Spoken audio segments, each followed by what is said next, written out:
দর্শক, আজকে সেনা অভ্যন্তরে সেনানিবাসে অফিসার্স অ্যাড্রেস অনুষ্ঠানে সেনাপ্রধান ভাষণ দিয়েছেন। কি ভাষণ দিয়েছেন সেটা এখনও নিশ্চিত নয়, কিন্তু যেটাকে কেন্দ্র করে এত উত্তেজনা বিরাজ করছে দেশে, বিশেষ করে হাসনাত আবদুল্লার ফেসবুক স্ট্যাটাস, সেনাবাহিনীকে বিতর্কিত করা, সেনাপ্রধানকে বিতর্কিত করা, সেনাবাহিনী সম্পর্কে অসম্মানজনক মিছিল করা, সেনাপ্রধান সম্পর্কে অসম্মানজনক মিছিল করা, এই ব্যাপারগুলো সেনাবাহিনীকে নিশ্চয়ই কষ্ট দিয়েছে। সেনাবাহিনী সম্পর্কে মানুষের ধারণা পাল্টে দেওয়ার এই চেষ্টা, মানুষের কাছে, সাধারণ মানুষের কাছে সেনাবাহিনীকে অগ্রহণযোগ্য করে তোলার এই চেষ্টা সেনাবাহিনী প্রতিহত করবে, এরকম প্রত্যাশা সকলেরই ছিল। আমরা এরপরে হাসনাত আবদুল্লার যখন ইউটার্ন দেখলাম, সার্জিস আলমের ইউটার্ন, নাসিরউদ্দিন পাটোয়ারি হাসনাত আবদুল্লার বিপক্ষে অবস্থান করলেন, আব্দুল হান্নান মাসুদ স্ট্যাটাস দিলেন যে দুইজনের একজন মিথ্যা বলছে, আক্তার হোসেন এই মন্তব্যের সমালোচনা করলেন হাসনাত আবদুল্লার। সব মিলিয়ে এনসিপির মধ্যে, জাতীয় নাগরিক পার্টি এনসিপির মধ্যে একটা মনে হচ্ছে যে একটা গৃহযুদ্ধের মতো শুরু হয়ে গেছে। এ ওর বিরুদ্ধে বলছে, ও ওর বিরুদ্ধে বলছে, এই ব্যাপারগুলো শুরু হয়ে গেছে।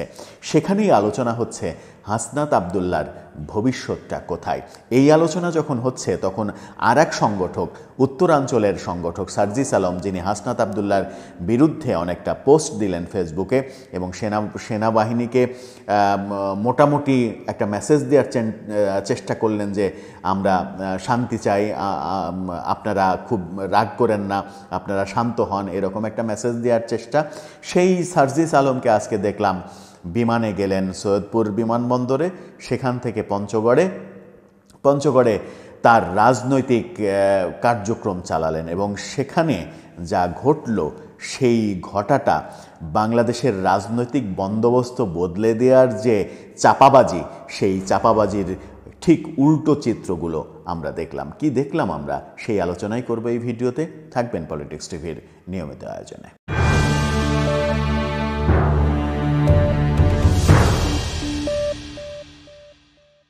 দর্শক, পলিটিক্স টিভির নিয়মিত ভিডিওগুলো এখন থেকে স্পন্সর করছে প্রজাপতি.টিভি, নতুন ওটিটি প্ল্যাটফর্ম।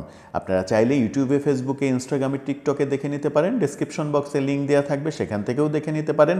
সাবস্ক্রাইব করে রাখতে পারেন এক্ষুনি, কারণ প্রজাপতি টিভি 8 দিনের বিশাল আয়োজন ঈদে নিয়ে আসছে।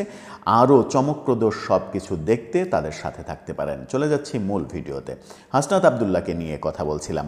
হাসনাতের ফেসবুক স্ট্যাটাস সেনাবাহিনীকে বিতর্কিত করেছে, সেনাপ্রধানকে বিতর্কিত করার চেষ্টা করা হয়েছে। শাহবাগে মিছিল করার ধৃষ্টতা দেখিয়েছে তারা, ওয়াকার না হাসনাত, হাসনাত হাসনাত, যদিও সেই মিছিলে লোক সংখ্যা খুব বেশি হলে 15 থেকে 20 জন। এই যে অবস্থা, তারা সমাবেশ করেছে শাহবাগে, সেই সমাবেশে লোক সংখ্যা খুব বেশি হলে 1 থেকে 1,500। এই যখন অবস্থা, যখন তাদের ডাকে সেনাবাহিনীর বিরুদ্ধে ছাত্র জনতা অংশগ্রহণ করেনি, ঠিক তখনই অবস্থা বুঝতে পেরে সার্জিস আলম ফেসবুকে হাসনাতের বিরুদ্ধে পোস্ট দিলেন যে হাসনাত যেভাবে লিখেছে সেই লেখাটা ঠিক হয়নি, ফেসবুকে লেখাই ঠিক হয়নি, আর ঘটনা যেটা লিখেছেন ঘটনা আসলে এরকম ঘটেনি। হাসনাত লিখেছিলেন তারা দুজন মিটিং অসমাপ্ত রেখে রাগ করে বের হয়ে চলে এসেছিলেন, অথচ সার্জিস আলম লিখেছিলেন যে রাগ করে আমরা না, রাগ করে সেনাবাহিনী প্রধান বের হয়ে চলে গিয়েছিলেন। এই যে নিজেকে হিরো বানাতে গিয়ে জিরো হয়ে যাওয়া এবং সেনাবাহিনীর বিরুদ্ধে অবস্থান নেওয়া, গোটা সেনাবাহিনী খেপেছে তার বিরুদ্ধে। গোটা সেনাবাহিনী খেপার ফলে যেটা হয়েছে, সেনাবাহিনীর মধ্যেও যে কলহ সৃষ্টির ষড়যন্ত্র চলছিল, সেই ষড়যন্ত্রটা নস্যাৎ হয়ে গেছে। এক অর্থে সেনাবাহিনীর বোধহয় উপকারী হয়েছে, সেনাপ্রধানের উপকারী হয়েছে। আইএস থেকে সেনাবাহিনীর মধ্যে কলহ সৃষ্টির নানা রকমের খবর চারিদিকে ছড়াচ্ছিল, সেগুলোর বাইরে গিয়ে সেনাবাহিনী আজকে একাট্টা হয়েছে এবং সমস্ত সেনাবাহিনীর সদস্য সেনাপ্রধানের ওপরে আস্থা ব্যক্ত করেছেন। সেনাবাহিনীর স্বার্থে, দেশের স্বার্থে যে সিদ্ধান্ত নিতে হয় সেই সিদ্ধান্ত আপনি নিতে পারেন স্যার, এমনটা নাকি জানানো হয়েছে। এই অবস্থাতে যাওয়ার অবশ্য ক্রেডিট দাবি করতেই পারেন হাসনাত আবদুল্লাহ, কিন্তু সেনাবাহিনীর বিরুদ্ধে অবস্থান নেওয়ার পরে সার্জিস যে উল্টা সুর দিলেন, এক ধরনের পোল্টি খেলেন হাসনাতের সঙ্গে। এরপরে আমরা দেখলাম যে নাসিরউদ্দিন পাটোয়ারি হাসনাতের বিরুদ্ধে স্ট্যাটাস দিলেন যে এটা ঠিক নয়, এটা লেখা ঠিক হয়নি। আব্দুল হান্নান মাসুদ বললেন দুইজনের একজন মিথ্যা বলছে। আক্তার হোসেনকে মন্তব্য করতে দেখলাম এরকম। মোটামুটি যে সমালোচনাটা হচ্ছে সেটা হচ্ছে যে এনসিপির মধ্যে অর্থাৎ সমন্বয়কদের মধ্যেই সমন্বয় নেই, এমনটা বলা হচ্ছে। এমনটা যখন বলা হচ্ছে যে সমন্বয়কদের মধ্যেই সমন্বয় নেই, তারা কিভাবে আগামীতে রাজনীতি করবে, তখন কিন্তু ব্যাপারটা একটু এলোমেলোই ঠেকে। যেমন একটু যদি আমরা চারজনের কথা ধরি, সেটা হচ্ছে যে হাসনাত আবদুল্লাহ বলেছিলেন ক্যান্টনমেন্ট আওয়ামী লীগকে পুনর্বাসনের পরিকল্পনা করছে, আমরা সেই মিটিং ছেড়ে চলে এসেছি। সার্জিস আলম বলছেন না, আমরা ওই মিটিং ছেড়ে আসিনি, সেনাপ্রধানই সেই মিটিং থেকে রেগে বেরিয়ে গিয়েছিলেন।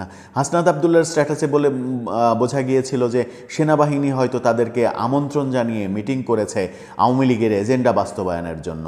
সার্জিস আলম এবং সেনানিবাস থেকে স্পষ্ট জানানো হয়েছে যে এরাই সেনাপ্রধানের সঙ্গে দেখা করার জন্য বারবার অনুরোধ করছিলেন।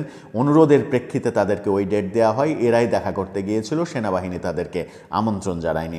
আবার সার্জিস বলছেন হাসনাত যেভাবে সেনাপ্রধানের বক্তব্যকে রিসিভ করেছে আমার সেখানে দ্বিমত রয়েছে। আব্দুল হান্নান মাসুদ বলছে হাসনাত বা সার্জিস দুইজনের একজন মিথ্যা বলছে। নাসিরউদ্দিন পাটোয়ারি বলছে হাসনাতের বক্তব্য সোশ্যাল মিডিয়ায় আসা উচিত হয়নি। সার্জিস আলমও বলেছেন যে হাসনাত এই বক্তব্য ফেসবুকে লেখা উচিত হয়নি, তাতে আমাদের প্রতি মানুষের আস্থা নষ্ট হবে, অন্যান্য স্টেক হোল্ডাররা আমাদের সঙ্গে আর মিটিং করতে চাইবে না। এই যখন অবস্থা, তখন এনসিপির সেনাবাহিনীর সঙ্গে বিরোধে জড়িয়ে এনসিপির টিকে থাকাটা খুবই মুশকিল হবে। তখনই চারিদিকে গুঞ্জন শোনা যাচ্ছে, সেটা হচ্ছে সেনাবাহিনীর সঙ্গে সম্পর্কটা ঝালাই করার জন্য, অন্তত এটা বোঝানোর জন্য যে সেনাবাহিনীর সঙ্গে এনসিপির কোনো দূরত্ব নেই, সেনাবাহিনীর সঙ্গে তারা সংঘাতে জড়াতে চায় না, সেটা প্রতিষ্ঠিত করার জন্য হাসনাত আবদুল্লাহকে তার দায়িত্ব থেকে সরিয়ে দেয়া হতে পারে। হাসনাত আবদুল্লাহ দক্ষিণাঞ্চলের মুখ্য সংগঠক হিসেবে এনসিপিতে দায়িত্ব পালন করছেন, তাকে কি দায়িত্ব থেকে সরিয়ে দেওয়া হবে, নাকি এনসিপি বাঁচানোর জন্য এনসিপি থেকে তাকে বহিষ্কার করা হবে? এমন আলোচনা সামাজিক যোগাযোগ মাধ্যমে প্রচণ্ড আকারে শুরু হয়েছে। আদতে কি হচ্ছে? এনসিপি কি এরকম কঠিন ডিসিশনের দিকে যাবে, নাকি হাসনাত আবদুল্লাহর যে জুলাই আগস্টের সময় জনপ্রিয়তা এবং এই স্ট্যাটাস দেওয়ার পরেও তার পক্ষে সামাজিক যোগাযোগ মাধ্যমে যে লেখালেখি, আমাদের একটা জার্সি পরা ক্যাপ্টেন আছে, সেই জার্সি পরা ক্যাপ্টেনের জনপ্রিয়তার কাছে ভয় পেয়ে এনসিপি ব্যাপারটার দিকে যাবে না, নাকি এনসিপি সেনাবাহিনীর সঙ্গে এই কলহের মধ্যেই থাকবে? সেই সময়ই হয়তো সেই প্রশ্নের উত্তর দেবে। সময়ের উপরে যখন এই প্রশ্নের উত্তর ছেড়ে দিচ্ছে, তখন গুঞ্জন কিন্তু থামছে না। গুঞ্জন বলছে হাসনাত আবদুল্লাহকে ছেঁটে ফেলতে পারে এনসিপি। ঠিক সেই সময়ই আমরা আর এক হাসনাতের বিপক্ষে স্ট্যাটাস দেওয়া সার্জিস আলমকে দেখলাম আজকে উত্তরবঙ্গ সফরে গেছেন, বিমানে গেছেন তিনি। যদিও ঢাকা টু সৈয়দপুর বিমান ভাড়া খুব বেশি না, এই টাকা কোত্থেকে পেলেন এই প্রশ্ন করার কোনো অপশন নেই, কিন্তু যেখানে অপশন রয়েছে সেটা হচ্ছে পঞ্চগড়ে গিয়ে, সৈয়দপুর থেকে পঞ্চগড়ে গিয়েছেন তিনি 100-র বেশি গাড়ি বহর নিয়ে এবং হাজারো মোটরবাইক শোভাযাত্রা করে তিনি সেইখানে শোডাউন করেছেন। 100-র বেশি, আবারও বলছি 100-র বেশি গাড়ি নিয়ে। সেই গাড়ি কি গাড়ি? মাইক্রো, কার, ট্রাক, পিকআপ, এই ধরনের গাড়ি, এবং সেখানে এনসিপির পতাকা, কয়েকটা বাংলাদেশের পতাকাও দেখা গেছে। তারা শোডাউন দিয়েছে শহরে। এই যে শতাধিক গাড়ির, বাংলাদেশের প্রায় প্রত্যেকটা গণমাধ্যম, এই প্রথম আমরা দেখলাম বাংলাদেশের গণমাধ্যম এরকম এই এনসিপির নেতাদের বিরুদ্ধে এরকম নেগেটিভ নিউজ করেছে। অবশেষে তারা, বাংলাদেশের প্রত্যেকটা গণমাধ্যম বলছে, শতাধিক, মাছরাঙ্গা, ডিবিসি নিউজ সহ বিভিন্ন গণমাধ্যম, প্রায় সব গণমাধ্যমই বলছে শতাধিক গাড়িবহর নিয়ে সার্জিস আলম শোডাউন করলেন। তার শহর পঞ্চগড়ে, অর্থাৎ সৈয়দপুর থেকে পঞ্চগড়ের শতাধিক গাড়ির শোডাউন করেছে তারা। এই গাড়ির কোত্থেকে আসলো, এই গাড়ির টাকা কোত্থেকে আসলো, এই শোডাউন করার টাকা কে দিল? সার্জিস আলম কি এমন ব্যবসা করেন যে তার ইনকাম সোর্স কোটি কোটি টাকা, যেখানে তিনি ইচ্ছা করলেই এরকম শোডাউন করতে পারেন? সেই প্রশ্ন আসছে। সেই প্রশ্ন এনসিপির বিরুদ্ধে রয়েছে, এনসিপির এই নেতাদের বিরুদ্ধে রয়েছে। নিয়োগ বাণিজ্য সহ চাঁদাবাজি অনেক অভিযোগ বিভিন্ন সময় শোনা যাচ্ছে, কিন্তু সেই অভিযোগগুলো খুব একটা যে প্রমাণ করা গেছে তা কিন্তু নয়, মুখে মুখেই অভিযোগগুলো ছিল। কিন্তু যখন এরকম ঘটনা ঘটবে, সারা শহরে সার্জিস আলমের পোস্টার মারা, এটা ঘটতেই পারে, সেটা ঠিক আছে, কিন্তু শতাধিক গাড়ির যে শোডাউন গণমাধ্যম বলছে এবং সেটা ভিডিও চিত্র আকারে বলছে, সেখানে গিয়ে আবার সার্জিস আলম জনগণকে, পঞ্চগড়ের জনগণকে মুগ্ধ করার জন্য উত্তরবঙ্গের ভাষায় কথা বলছেন, তোমার সওয়াল তোমরা দেখে রাখবা, এরকম ভাষায় যখন কথা বলছেন এবং মানুষকে আকৃষ্ট করার চেষ্টা করছেন, পঞ্চগড়ের মানুষকে আকৃষ্ট করার চেষ্টা করছেন, এই শতাধিক গাড়ির বহর নিয়ে আবার পথসভায় তিনি বলছেন যে আমাদের ভুল হলে আপনারা শুধরে দেবেন। ভুল করেই, মানে তাজা একেবারে রেডিমেড ভুল করেই আবার বলছেন যে আমাদের ভুল হলে আপনারা শুধরে দেবেন। প্রশ্ন উঠেছে, এই শতাধিক গাড়ির শোডাউন করার অর্থের উৎস কোথায়? এই প্রশ্ন উঠতো না, বাংলাদেশের রাজনৈতিক কালচারই তো এটা। বিএনপি, আওয়ামী লীগ এই কাজটাই তো করে। তো তাহলে যে নতুন রাজনৈতিক বন্দোবস্তের কথা বলা হচ্ছে, পুরনো রাজনীতিকে ছেড়ে একেবারে ঝেঁটিয়ে বিদায় করার কথা বলা হচ্ছে, রিসেট বাটন দিয়ে আগের ইতিহাস মুছে ফেলার কথা বলা হচ্ছে, সেখানে তো আপনাদের কাছ থেকে নতুন কিছু প্রত্যাশা করে। আপনাদের কাছে সংসদের সামনে রাজকীয় যে আগমন, সেই আগমন মানুষ প্রত্যাশা করে না। প্রত্যাশা করে কোনো একটা ফুটপাতে দাঁড়িয়ে কিংবা প্রেস ক্লাবের সামনে দাঁড়িয়ে, রাস্তায় কিংবা শাহবাগে রাজু ভাস্কর্যের সামনে দাঁড়িয়ে একটা ইনফর্মাল অনুষ্ঠান হবে যেখানে আপনার আত্মপ্রকাশ হবে। আপনার কালচারে এরকম হয় যে আপনারা বড়লোকের মতো এরকম গাড়িতে চড়বেন না, আপনারা সাধারণ পরিবহনে চড়বেন।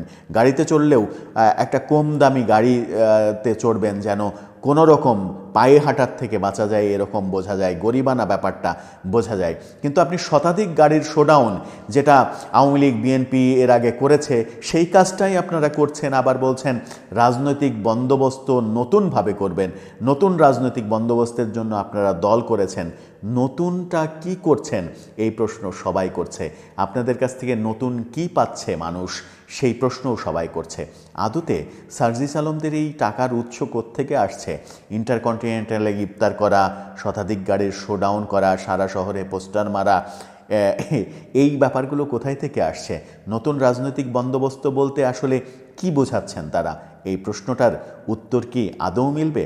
দর্শক, আপনার কাছে কি এই প্রশ্নের উত্তর রয়েছে? থাকলে নিশ্চয়ই জানাবেন আমাদেরকে আমাদের কমেন্ট বক্সে।